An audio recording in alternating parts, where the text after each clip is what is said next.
Hello, அஸ்ஸலாமு அலைக்கும். எப்படி இருக்கீங்க? எல்லாமே நல்லா இருக்கீங்களா? நான் நல்லா இருக்கேங்க. நம்ம இன்றைக்கி ஒரு பலாப்பிஞ்சி பொரியல் பண்ணிக்கலாம்னு நினச்சி அது உங்களுக்கு காமிக்கலாம்னு நினச்சிட்டு தான். பாருங்கள், பலாப்பிஞ்சி எப்படி பொரியல் பண்ணுது. நான் சேலத்து வந்துட்டு இத்தனை வருஷத்துக்கும் நான் பார்க்கவே இல்லை. பலாப்பிஞ்சி பொரியல் பண்ணது, பலாக்காய் ஆக்கினது எதுவுமே பார்க்கல. அப்போ இன்றைக்கி அது காமிக்கலாம்னு நினச்சிட்டு தான். பலாப்பிஞ்சி இப்படியே அறுத்து வந்துட்டு இதை இப்படி அரியணும். ரொம்ப நான் எல்லாம் தூக்கி போடுறதுக்கு இல்லை. இந்த பச்சை இருக்குதா, இந்த தோல் மட்டும்தான் அரிஞ்சு போடும். இப்படியே சின்னதாக அரிஞ்சு போட்டு அப்படியே க்ளீன் பண்ணணும். க்ளீன் பண்ணதுக்கெல்லாம் எதுவுமே இல்லை. இப்படி இந்த பச்சை பச்சை மட்டும் அரிஞ்சு போட்டு சின்னதாக அரியணும். இதில் கொள்ளு தான் போடும். கொள்ளு வறுத்துட்டு கொள்ளும் போட்டு அப்படியே ஆக்கும். அப்படியே ஆக்கிக்கலாம். அப்புறம் கறி போட்டு கறி கூட சேர்த்து அப்படியே ஆக்கிக்கலாம்.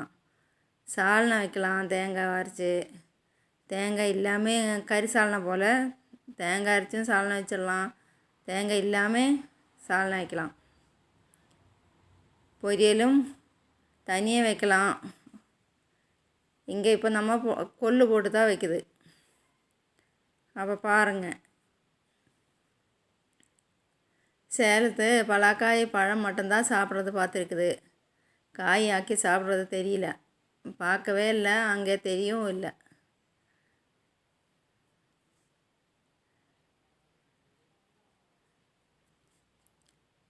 இப்படியே அரிஞ்சு போட்டு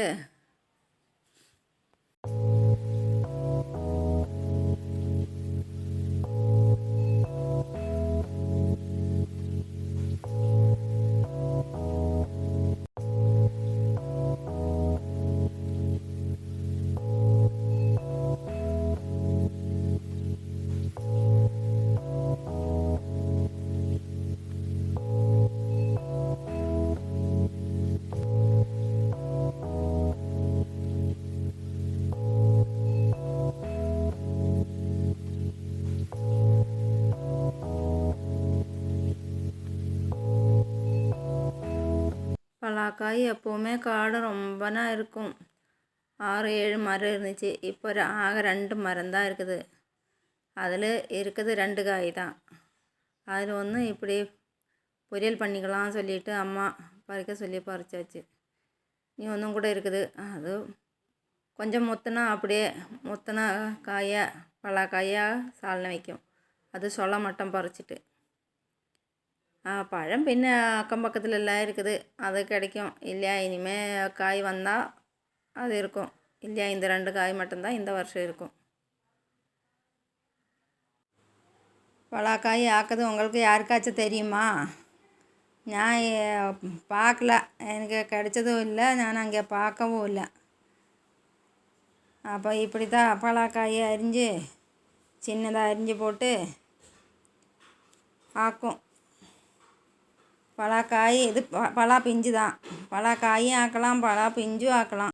இதை எப்படி ஆக்கினா நமக்கு சாப்பாடு அப்படியே போட்டு சாப்பிடலாம். சால்னா எல்லாம் தேவையில்லை, டேஸ்ட்டாக இருக்கும். சால்னா இல்லாமல் இந்த பொரியல் மட்டும் போட்டு சாப்பிட்றதுக்கு அவ்வளோ டேஸ்ட்டாக இருக்கும். இங்கெல்லாம் எப்படி ஆக்கும்னா காலையில் 10 மணிக்குள்ளாரே ஆக்கிடும் பொரியல்.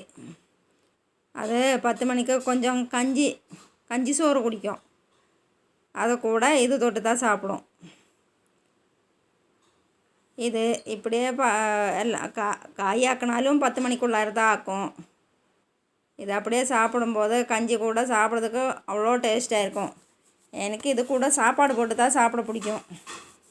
சாப்பாடு போட்டு அப்படியே சாப்பிடும். இது இப்படி சின்னதாக அரிஞ்சு ரொம்ப நேரம் அரியணும். ரொம்ப நேரம் நின்று அரியதுக்கு முடியல. அப்போ எல்லோரும் என்னோடய கூட்டுக்கார் பார்க்குறவங்களெல்லாம் ஒன்று லைக் அடிங்க. அப்படி தான் பார்க்குறவங்க புதுசாக பார்க்குறவங்களெல்லாம் இருந்தால் சப்ஸ்கிரைப் பண்ணுங்கள். எப்படியா இருந்தாலும் என்ன கமெண்ட் இருந்தால் கமெண்ட் போடுங்க. என்ன இருந்தாலும் அது கமெண்டில் எழுதி போடுங்க.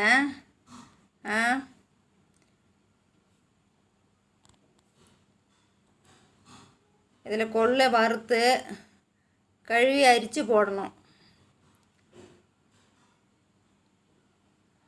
நல்ல டேஸ்ட்டாக இருக்கும். பார்க்கறதுக்கு கலரு கருப்பாக தெரிஞ்சாலும் பார்க்கறதுக்கு நல்ல இதாக இருக்கும். ஆனால் டேஸ்ட்டு அவ்வளோ டேஸ்ட்டாக இருக்கும். எதுவுமே போட தேவையில்ல. மஞ்சத்தூள் மிளகாத்தூள் எதுவுமே தேவையில்ல. காஞ்ச மிளகாவும் இது கொஞ்சம் உப்பும் அதுக்கு தேவையான தண்ணி. இவ்வளோ ஆக்குனதுக்கு நான் ஒரு ஜக்கு தண்ணி தான் போட்டிருக்கு. அந்த தண்ணியை போட்டு குக்கரில் வேக வைக்க தேவையில்லை. அடுப்பில் சாப்பாடு வந்துட்டு இருக்குது. அப்போ சரி சீக்கிரம் ஆகாதுன்ட்டு தான் குக்கரில் 2 விசில் தான் விட்டோம். கொள்ளு கழுவி அரித்து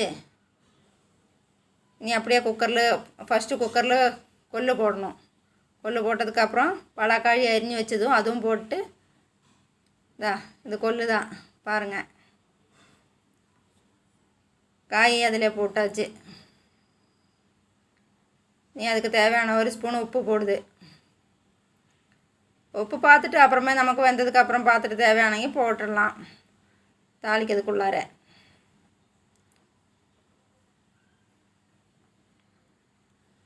மூடி 2 விசில் விட்டால் போதும். ஒரு வெங்காயம் கொஞ்சம் காஞ்ச மிளகாவும் போட்டு அப்படியே தேங்காய் எண்ணெய் ஊற்றணும். தேங்காய் எண்ணெயில் தான் தாளித்தா டேஸ்ட்டாக இருக்கும். ஆயிலில் தாளிக்கலாம், ஆனால் தேங்காய் எண்ணெயில் தாளிக்கும் போது அவ்வளோ டேஸ்ட்டாக இருக்கும். 4 காஞ்ச மிளகும் கொஞ்சம் சின்ன வெங்காயம் கொஞ்சம் கருவேப்பிலை போட்டு தான் தாளிக்கணும்.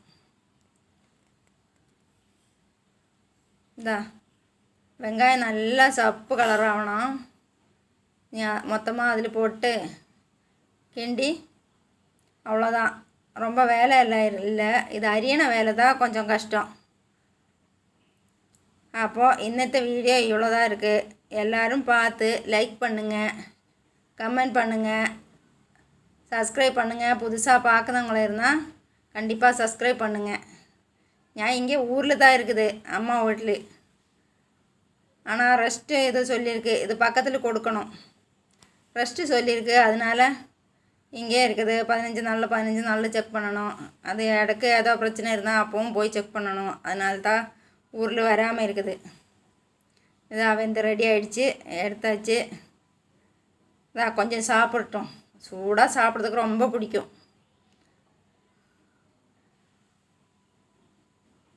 நல்லா டேஸ்ட்டாக இருக்குது. இப்படி கொஞ்சம் சாப்பாடு போட்டு ரொம்பனா பொரியல் தான் போடும், கொஞ்சமாக தான் சாப்பாடு போடும். அப்படியே சாப்பிட்டேன். அப்போ இவ்வளோ தான் இருக்குது. அஸ்ஸலாமு அலைக்கும்.